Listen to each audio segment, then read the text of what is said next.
The first mistake I see in Taegeuk 1, and I see it all the time, is people leave their right foot in the junbi position when they turn to do their low block. So it looks like this. It's like this. I mean, that's terrible. You're not turning your hip, you're not engaging your body properly at all when you do that. So you've got to make sure you load that leg and then turn your feet into a proper walking stance. And then when you do that low block, if you don't do that, it looks like you have no understanding of how to move your body for pumse. So make sure you load your weight and shift that foot in the start of the form. Let's look at this slide up step in Taegeuk 1. When you do it, you should only move your back foot up. But I see all kinds of things happen here. Some people move both feet like this. Some people move their front foot. I don't know why you do that. And even when I break it down real slowly, like I go lift your heel, then pick up your back foot, people manage to move both feet. Make sure you're only moving your back foot when you do that slide up step. Anytime in a form, not just in Taegeuk 1, but anytime in a form where you do a front kick and a punch, there's something you're supposed to do with your hands. What you're supposed to do is kick, stage your hands, and punch. Kick, stage your hands, and punch. Kick, stage your hands, and punch.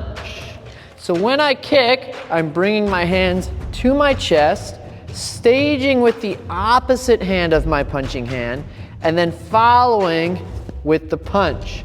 What typically happens is people skip the stage altogether. So they'll do something like this. They'll kick and leave their hands right here and just punch. But that's not a two-hand action, so it could result in some deductions when you do your pumse. Make sure you stage your hands so you have a kick and punch motion. Did you guys like that? Did you like how I both insulted my audience and taught them valuable lessons? Hey, if you did, you're going to love my upcoming Taegeuk Forms video course, soon to be released. This was a free snippet, a preview, if you will, of what can be found inside of that course. For every Taegeuk form, there are 6 video modules. There's a breakdown of every single technique in the form. There's transitions from one technique to the next. There is follow-along practice. There's distance applications. There's close range applications like they do in Okinawan karate. And there's common mistakes, so you can avoid them just like the ones you saw here. If that's up your alley, you gotta check this thing out. This one, hey, this one's not going to be free. You know why? You get what you pay for, and this is just too awesome to be free. Plus, if I give everything away for free, if I give everything away for free, I'm not gonna be able to eat, I'm gonna starve. I gotta charge for something. I'm hungry, and my V8 Jaguar takes premium fuel and it's thirsty. So don't let me starve.